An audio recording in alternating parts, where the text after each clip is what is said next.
नमस्कार। आज हम 8वीं कक्षा पाठ्य पुस्तक के अंतर्गत परिश्रम का फल इस पाठ के बारे में जानेंगे। परिश्रम का फल इसका अर्थ है परिश्रम యొక్క ఫలితము, फ्रूट ऑफ हार्ड वर्क। यहाँ एक चित्र दिए गए, चित्र को ध्यान से देखिए। चित्र में क्या क्या दिखाई दे रहा है। ఈ పిక్చర్లో మీకు ఏమేమి కనిపిస్తుందో చూడండి। 3 झोंपड़ियाँ है अंटे हट्स में, एक साइकिल है, साइकिल के कैरियर पर एक गमला है और चित्र में एक लड़का है, वह पौधा लगा रहा है। इस चित्र में देखिए बहुत बड़े पेड़, आम के पेड़ हैं यहाँ, और कार है, और आदमी के सामने, इस आदमी के सामने फूलों के पौधे हैं और मकान है और 3 झोंपड़ियाँ हैं। लड़का क्या सोचकर पौधा लगा रहा है। అబ్బాయి ఏం ఆలోచిస్తూ ప్లాంటేషన్ చేస్తూ ఉండొచ్చు। लड़का यह सोचकर पौधा लगा रहा है कि जब मैं बड़ा हो जाऊंगा तब तक फल देगा, यह आम का पेड़ भी फल देगा, इस प्रकार सोचता होगा। देखिए इस प्रकार वह सोचते हुए पौधा लगा रहा है। इस चित्र से आप क्या समझते हैं। ఈ పిక్చర్ చూస్తే మీకు ఏం అర్థమవుతుందో చూడండి, జాగ్రత్తగా గమనించండి పిక్చర్ని। పిక్చర్ చూస్తే మనకి ఏం అర్థమవుతుందంటే పరిశ్రమ का फल मीठा होता है। ఇప్పుడు ఈ అబ్బాయి హార్డ్ వర్క్ చేస్తున్నాడు ప్లాంటేషన్ చేయడానికి, గుంత తవ్వి ఆ పౌదా పెట్టడానికి, కానీ అది ముందుకు పెద్దగా అయిన తర్వాత అతనికి మంచి మంచి ఫ్రూట్స్ని ఇస్తుంది। इस चित्र से हम यह समझ सकते हैं कि पेड़ पौधे लगाइए, మనం प्लांटेशन చేయాలి और पर्यावरण को हरा भरा रखना चाहिए और बचपन से ही చిన్నప్పటి నుంచే पेड़ पौधे लगाना सीखना चाहिए। చిన్నప్పటి నుంచి ఏం చేయాలి, మీరు కూడా ఎవ్రీ ఇయర్ మీరు బర్త్డే సెలబ్రేట్ చేసుకున్నప్పుడు అందరికీ కేక్స్ స్వీట్స్ ఇవ్వడమే కాదు, ఒక ప్లాంట్ని ఇలా ఒక మొక్కని నాటండి, డైలీ దానికి వాటర్ పోయండి, మీరు ఎలా పెరుగుతూ ఉంటారో అలానే ఆ ప్లాంట్ కూడా, ఆ మొక్క కూడా పెరిగి పెద్దగా అవుతుంది। మీరు పెద్దగా అయ్యేటప్పటికి ఇలా అది కూడా ఫ్రూట్స్ని మీకు ఇస్తుంది। पाठ की ओर ध्यान दीजिए।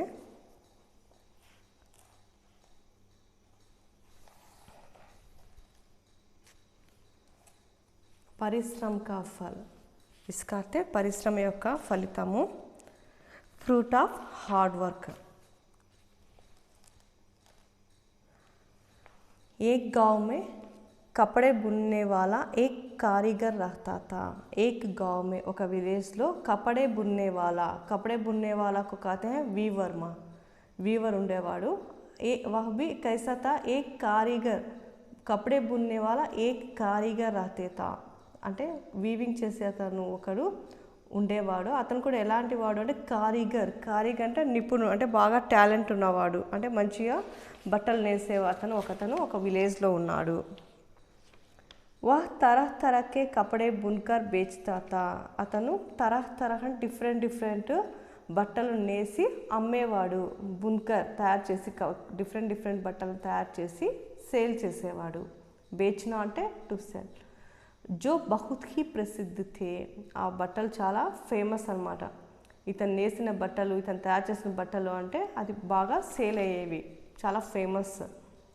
उसकी बेटी कस्तूरी बहुत ही होशियार और चालाक थी। అతని కూతురు, ఆ అమ్మాయి పేరు కస్తూరి, ఆ అమ్మాయి చాలా హోషియార్, హోషియార్ అంటే మంచి ఇంటెలిజెంట్, और చాలాక్ అంటే చాలా తెలివైనది, క్లవర్ అని, హోషియార్ క్లవర్ చాలాక్। చూడండి హోషియార్ అన్న చాలా కన్నా ఒకటే మీనింగ్, క్లవర్ అని ఇంటెలిజెంట్। వహ్ పడాయి బి తేజ్, పడాయి మే బి తేజ్ థీ, ఆ అమ్మాయి చదవడంలో కూడా బాగా షార్ప్గా ఉండేది, స్టడీస్లో కూడా షార్ప్గా ఉండేది। వహ్ హర్ పరీక్ష మే ప్రథమ్ ఆతి థీ, ఆ అమ్మాయి ప్రతి ఎగ్జామ్లో కూడా అమ్మాయి ఫస్ట్ వచ్చేది। हर दिन कस्तूरी अपने पिता को करगे पर कपड़े बुनते हुए देखती थी। हर दिन అంటే ఎవ్రీడే, రోజు కూడా అమ్మాయి ఏం చూసేది, కస్తూరి అపనే పిత అంటే వాళ్ళ నాన్న, కరగే పర్, కరగే అంటే లూమ్ ఉంటుంది కదా మగ్గం, ఈ మగ్గం మీద కపడే బున్తే హుయే అంటే బట్టలు నేయడం ఆ అమ్మాయి రోజు చూస్తూ ఉండేది. వీవింగ్, బున్నా కడితే వీవింగ్, బట్టలు నేయడం ఆ అమ్మాయి చూస్తూ ఉండేది. పితాకి సాడీ బున్నేకి కళా పర్ ఆకర్షిత్ హోతీ థీ వాళ్ళ నాన్న చీర నేయడం చూసి ఆ ఆర్ట్ని చూసి ఆ అమ్మాయి బాగా అట్రాక్ట్ అయ్యేది.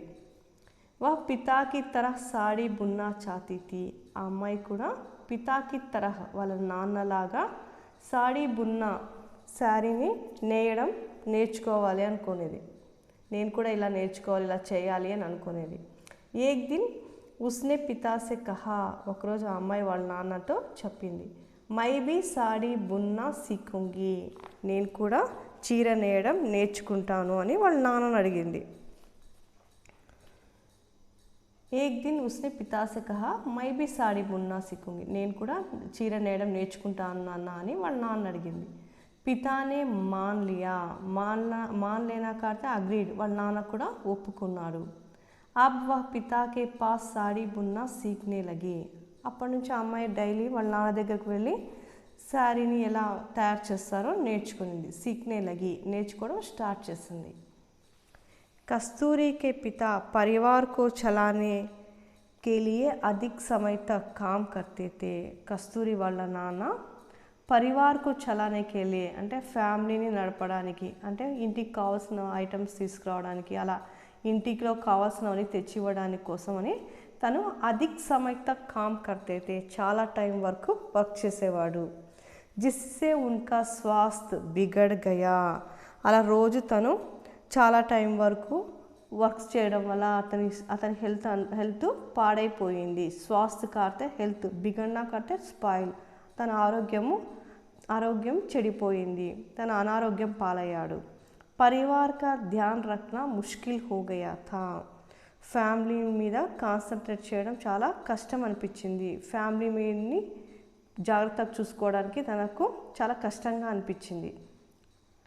कस्तूरी अपनी पढ़ाई के साथ साथ कपड़े बुनने में माता की मदद करने लगी. కస్తూరి अपनी पढ़ाई के साथ साथ తన స్టడీస్తో పాటు Kasturi helped her mother in weaving వాళ్ళ అమ్మకు వీవింగ్లో కూడా హెల్ప్ చేసేది. अपने परिवार की स्थिति को देखकर తన ఫ్యామిలీ పొజిషన్ చూసి కభీ కభీ వహ్ నిరాశ్ హోతీ థీ అప్పుడప్పుడు కస్తూరి డిసప్పాయింట్ అయ్యేది. ఏంటి ఇలా అయిపోయింది, మా ఫాదర్కి బాగలేదు కదా, నేను ఇంకా చదువుకోవాలనుకుంటున్నాను అని అలా బాధపడుతూ ఉండేది. తబ్ మా ఉస్సే ప్రేరణ దేకర్ ఉస్కి నిరాశ్ దూర్ కర్తీ థీ అప్పుడు వాళ్ళ అమ్మాయికి ప్రేరణ దేకర్, ప్రేరణ కాదు ఇన్స్పిరేషన్ ఇచ్చి తనకి ఏం ఇన్స్పిరేషన్ ఇవ్వడం వల్ల ఉస్కి నిరాశ దూర్ కర్తీ థీ ఇన్స్పిరేషన్ ఇచ్చి ఆ అమ్మాయిలోని డిసప్పాయింట్మెంట్ అంతా కూడా దూరం చేసేది. माँ के प्रेरणादायक शब्द कस्तूरी पर जादू का काम करते थे వాళ్ళ అమ్మ ఇచ్చిన ఇన్స్పిరేషన్ వర్డ్స్ అన్ని, వాళ్ళ అమ్మ ఎలా అయితే మంచి మాటలు చెప్పిందో ఆ మాటలన్నీ కూడా కస్తూరి పర్ జాదూ కా మ్యాజిక్ లాగా వర్క్ చేశాయి. మనం మ్యాజిక్ చూస్తాం కదా, సెకండ్స్లో కూడా అన్నీ కూడా చేంజ్ అవుతూ ఉంటాయి. అలా ఆ అమ్మాయికి వాళ్ళ అమ్మ చెప్పిన మాటలన్నీ కూడా ఆ అమ్మాయి మైండ్లో బాగా ఎక్కేసాయి అన్నమాట. వహ్ మెహనత్ సే కామ్ మే లగ్ గయి ఆ అమ్మాయి హార్డ్ వర్క్ చేయడం స్టార్ట్ చేసింది. ఏ పనన్నా చేయని బాగా కష్టపడి చేసేది. ఇస్ తరహ్ ఉస్కే పరివార్ కి స్థితి మే సుధార్ హోనే లగా ఈ విధంగా వాళ్ళ ఫ్యామిలీ పొజిషన్ కొంచెం ఇంప్రూవ్ అయ్యింది. ముందులాగా లేకుండా వాళ్ళు కొద్దిగా ఇంప్రూవ్ అయ్యారు, డెవలప్ అయ్యారు.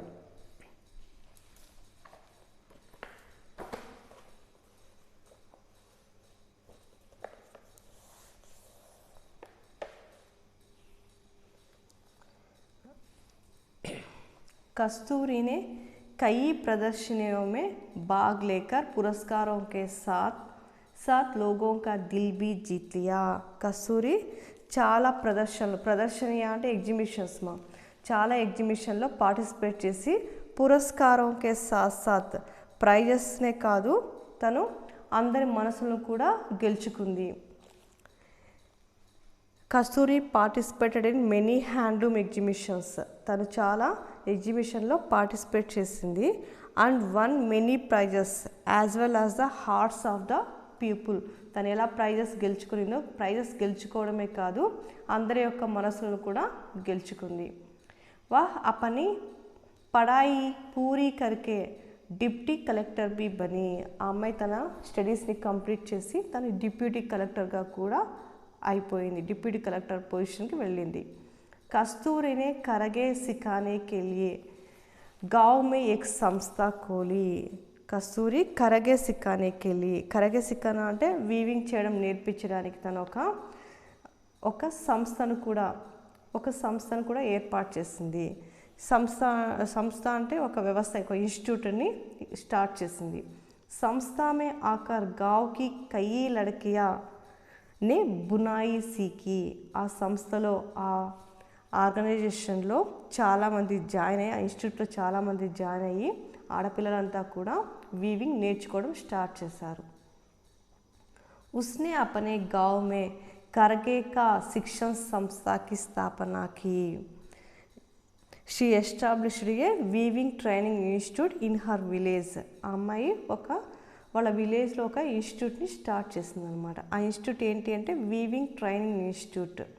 శిక్షణ కాడితే ట్రైనింగ్, కరగేక అంటే వీవింగ్, కరగ అంటే మగ్గం అని చెప్పాను కదా. కరగేక శిక్షణ సంస్థ అంటే వీవింగ్ ట్రైనింగ్ ఇన్స్టిట్యూట్ని వాళ్ళ విలేజ్లో స్టార్ట్ చేసింది. స్థాపన కన్నా అంటే ఎస్టాబ్లిష్డ్. इस प्रकार कस्तूरी अपने गांव की नहीं बल्कि देश भर में कई युवाओं के लिए प्रेरणा का स्रोत बन गई. ఈ విధంగా కస్తూరి వాళ్ళ విలేజ్లోనే కాదు, బల్కి దేశ్ భర్మే, అంతేకాదు దేశంలో ఉన్న ప్రతి ఒక్క యువకులకు కూడా తను ఇన్స్పిరేషన్గా, సోర్స్ ఆఫ్ ఇన్స్పిరేషన్ అయింది. She became a source of inspiration not only for the youth of her village but also for the entire country. తను వాళ్ళ విలేజ్లో ఉన్న వాళ్ళకే కాదు ఇన్స్పిరేషన్గా, ఎంటైర్ కంట్రీ కూడా తను ఒక ఇన్స్పిరేషన్గా నిలిచిపోయింది. ధన్యవాదాలు.